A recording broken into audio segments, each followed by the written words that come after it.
Hey guys, welcome to Tech Team channel. Hope you guys having a very nice day.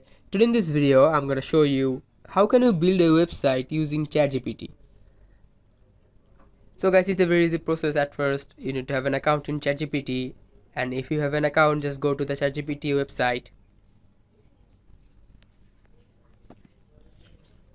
Now, in the ChatGPT website, in the bottom search bar, just search for a basic website. Create a basic website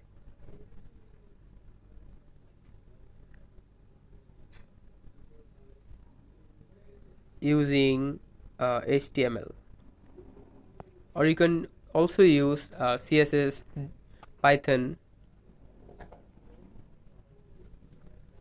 Here you can see it is showing you a website using HTML. It's just a basic one. You can also create a complicated one. It is according to you. Now you can just simply copy it like clicking on here, and you can use it anywhere you want. By using it, you can just simply create a website. So guys, that's how you can build a website using ChatGPT. Hope you find this video helpful. If you find this video helpful, then give a thumbs up and please subscribe the channel. Thank you very much for watching the video.